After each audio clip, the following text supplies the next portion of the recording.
ڈر خوف کی بات آپ تو جانتے ہیں کہ میرا یہ دعویٰ ہے کہ خدا کے سوا کسی اور کا ڈر اپنے دل میں رکھنا خدا کی قسم یہ شرک ہے۔ کون پرویز مشرف، کون جمالی، کون حکمران، کون بش، دنیا کا کوئی ایسا شخص نہیں ہے جس کا ڈر ہمارے دل میں آئے۔ ہم ہر ایک کو ایک انسان نہیں بلکہ انسان سے بھی کمتر سمجھتے ہیں، خدا کے علاوہ کسی سے نہیں ڈرتے۔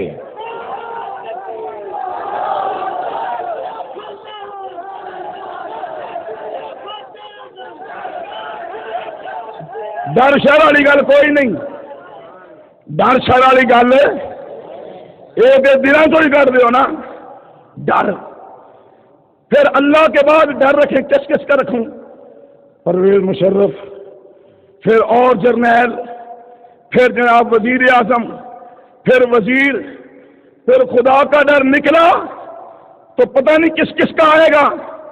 یہ سر ایک ہی در پہ جھکتا ہے، در در پہ نہیں جھکتا، در در پہ نہیں جھکتا۔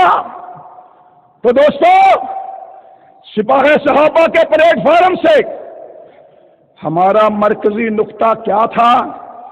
مدح صحابہ کو عام کرنا، مدح صحابہ کو۔ اور ملت اسلامیہ کے پلیٹ فارم سے ہم نے ایک قدم اور بڑھایا ہے، وہ کیا ہے؟ مشن صحابہ کی تکمیل کرنا۔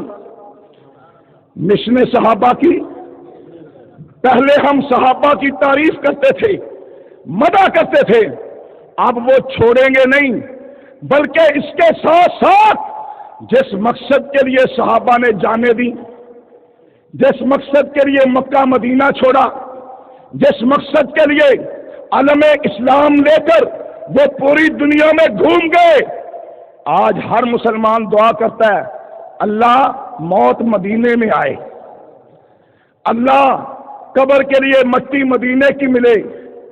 تم مدینے کی گلیوں میں گھومنا چاہتا ہے، تم مدینہ کی زمین پر مرنا چاہتا ہے، تو سرزمین زمینہ کا مدفن چاہتا ہے، مجھے یہ تو بتا جو مدینے میں پیدا ہوئے تھے، جو مدینے میں رہتے تھے، وہ ہے کہاں؟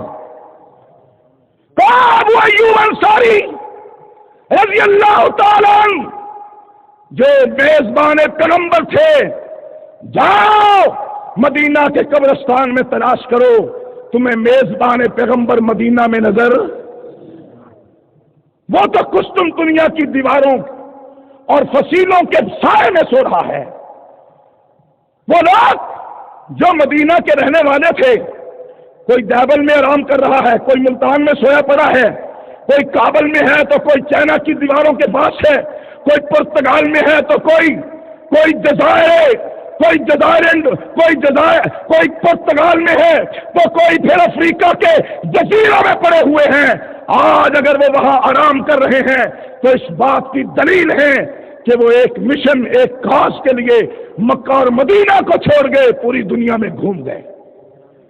وہ مشن کیا تھا؟ اللہ کے دین کا غلبہ، اللہ کے دین کا